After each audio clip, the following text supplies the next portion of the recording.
கோட்டாபயவின் அடுத்த நடவடிக்கை நெருக்கமான ஷஹா வெளியிட்ட தகவல். சாரதி அனுமதி பத்திரம் குறித்து வெளியான தகவல். இன்று முதல் அதிகரிக்கும் பானின் விலை. தொலைபேசி மற்றும் தொலைக்காட்சி கட்டணங்கள் அதிகரிப்பு தொடர்பில் வெளியான தகவல். அடுத்த வருடம் தேர்தல்கள் ஆணைக்குழு வெளியிட்ட தகவல்.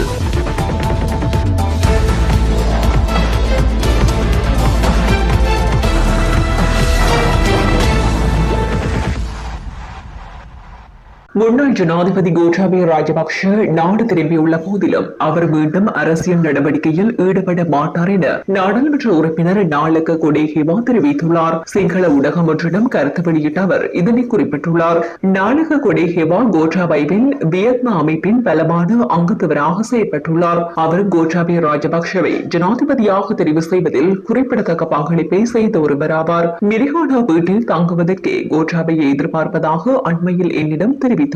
அதற்கமையவே அங்கு பாதுகாப்பு தீவிரப்படுத்தப்பட்டுள்ளது. எனினும் மீண்டும் ஒருபோதும் அரசியலில் ஈடுபடுவதற்கான வாய்ப்புகள் இல்லை என்று என்னிடம் கூறியுள்ளதாக அவர் மேலும் தெரிவித்துள்ளார்.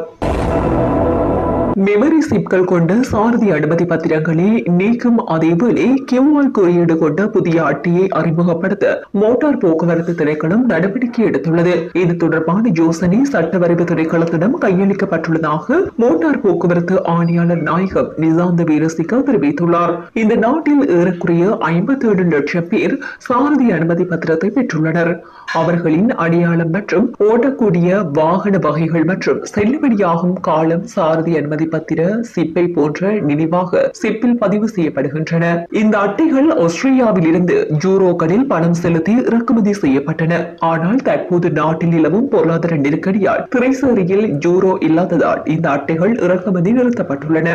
இதன் காரணமாக 10 லட்சத்திற்கு மேற்பட்ட சாரதி அனுமதி பத்திரங்களில் அச்சிடாமல் உள்ளன. வெளிநாடுகளுக்கு செல்பவர்களுக்கு மாத்திரம் அச்சடித்து அவர்களுக்கு தற்காலிக அனுமதி வழங்க நடவடிக்கை எடுக்கப்பட்டுள்ளது. இந்த அச்சிடப்பட்ட அட்டைகளை இறக்குமதி செய்ய அதிக செலவாகும் என்பதால் அதில் பாதிக்கும் குறைவான விலையில் சைபர் ஸ்டிக்கர் ஒட்டப்பட்ட அட்டைகளை இறக்குமதி செய்ய நடவடிக்கை எடுக்கப்பட்டுள்ளது. பானொன்றின் விலை இன்று முதல் அதிகரிக்கப்பட்டுள்ளதாக அகில இலங்கை பேக்கரி உரிமையாளர்கள் சங்கம் அறிவித்துள்ளது. 450 கிராம் பானொன்றின் விலை 300 ரூபாயாக அதிகரிக்கப்பட்டுள்ளதாக அந்த சங்கம் தெரிவித்துள்ளது. கோதுமை மாவின் விலை அதிகரிப்பு காரணமாக இந்த விலை அதிகரிப்பு ஏற்பட்டுள்ளதாக தெரிவிக்கப்பட்டுள்ளது. கடந்த முறை 450 கிராம் ரொட்டியொன்றின் விலை 190 ரூபாயால் அதிகரிக்கப்பட்டுள்ளது.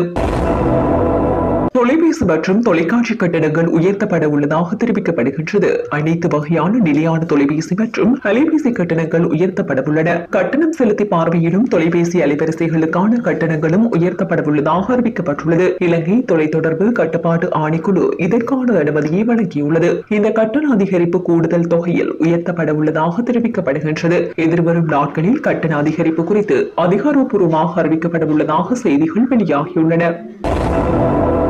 உள்ளூராட்சி மன்ற தேர்தலை எதிர்வரும் மார்ச் மாதத்திற்குள் நடாத்துவதற்கு எதிர்பார்த்துள்ளதாக தேர்தல்கள் ஆணைக்குழுவின் தலைவர் நிமல் புஞ்சிகேவா தெரிவித்துள்ளார். உள்ளூராட்சி மன்ற தேர்தல் 2018 ஆண்டில் இடம்பெற்றது. அதன் காலம் 2022 ஆண்டு முடிவடைய இருந்தது. எனினும் அமைச்சருக்குள்ள அதிகார திட்டத்திற்கு அமைய அதன் காலம் 2023 ஆண்டு வரை நீடிக்கப்பட்டது. இந்த நிலையில் தேர்தல்கள் ஆணைக்குழுவின் அதிகாரத்தின் கீழ் உள்ள உள்ளூராட்சி மன்றங்களுக்கு செப்டம்பர் 20ஆம் தேதிக்கு பின்னர் தேர்தலை நடத்த முடியும் என்று சட்டத்தரணி புஞ்சிகேவா தெரிவித்திருந்தார். அக்டோபர் மாதம் 31ஆம் தேதி வாக்காளர் பட்டியல்கள் சான்றளிக்கப்படும் உள்ளதால் உள்ளூராட்சி தேர்தலை பின்னர் நடத்துவது குறித்து தீர்மானிக்கப்படும் என்றும் அவர் தெரிவித்துள்ளார். கடந்த முறை உள்ளூராட்சி தேர்தலை நடத்துவதற்காக 5 பில்லியன் ரூபாய் செலவிடப்பட்டுள்ள நிலையில் இம்முறை அந்த தொகை 8 முதல் 10 மில்லியன் வரை இருக்கும் என்று எதிர்பார்க்கப்படுவதாக தெரிவிக்கப்படுகிறது.